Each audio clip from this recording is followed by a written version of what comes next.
یاد رہے کہ عقیدہ وہ تاریخ کی کتابوں سے نہیں لیا جاتا. ہمارے دور میں موسم بہار کی حشرات الارض کی طرح، کیڑوں مکوڑوں کی طرح نکلنے والے نئے نئے محقق جو حقیقت میں محقق کہلانے کے حقدار نہیں، انہوں نے تاریخی واقعہ میں یہ بات ہے لہذا یہ عقیدہ ثابت ہو گیا، یہ کہنا شروع کر دیا ہے. جو لوگ ان کی وہ مطالعہ کرتے ہیں یا ان کی باتیں سنتے ہیں سمجھ کر، انہیں سمجھ آ جائے گی کہ میں کس کے بارے کہہ رہا ہوں، کہ ایسے بعد نام نہاد محققین وہ تاریخی سے کہتے ہیں جی تاریخ کا مطالعہ کرو، جی تاریخ میں یہ بات اس طرح ثابت ہو رہی. تو یاد رہے اکیلی تاریخ کوئی چیز نہیں.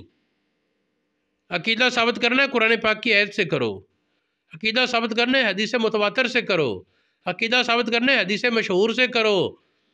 اور جو بنیادی عقیدے نہیں، فروعی عقیدے ہیں، وہ چلو خبر وید سے بھی ثابت ہو جائیں گے، حدیث صحیح سے کہ جائے کہ یہ حالات کے بے سر و پا روایات جن کا نہ کوئی سر نہ پیر، اس سے عقیدہ کوئی ثابت کرے. مثال کے طور پر بیان کیا جاتا ہے بخاری شریف میں حدیث ہے جی، حضرت حسن مصنع کی وفات کے بعد ان کی بیوی ان کے مزار پر قبر پر 1 سال تک اعتکاف کیا اس نے. اس کے بعد جب واپس گئی تو آواز آئی جو گم کیا تھا کہ انہیں مل گیا ہے. کسی نے جواب دیا کہ نہیں، بے امید ہو گئے اور ہٹ گئے. اس سے کوئی استدلال کرتے جی مردے سنتے نہیں، مردوں کے پاس جانے کا فائدہ کوئی نہیں.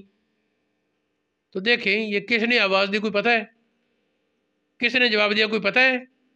شاعر نے تو اتنا کہہ دیا جی پتہ ہی نہیں کون آواز آئی، شاید کوئی جنات ہوں، شاید کوئی ارواح ہوں، شاید پتہ نہیں. اسے کہتے ہیں بے سروپا روایت، جس کا سر پیر کو نہیں ہے ایویں ہی.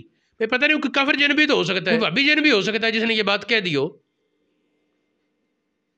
یا تعجب کے طور پر بات کہہ لی ہو اس نے، کیونکہ اس کے حسن مصنع کے مزار پر بیٹھنے والے اور کوئی عورت نہیں، وہ امام حسین کی بیٹی ہے، جن کے گھر سے علم اور تقوی کی جڑیں پھوٹتی ہیں اور چشمے پھوٹتے ہیں.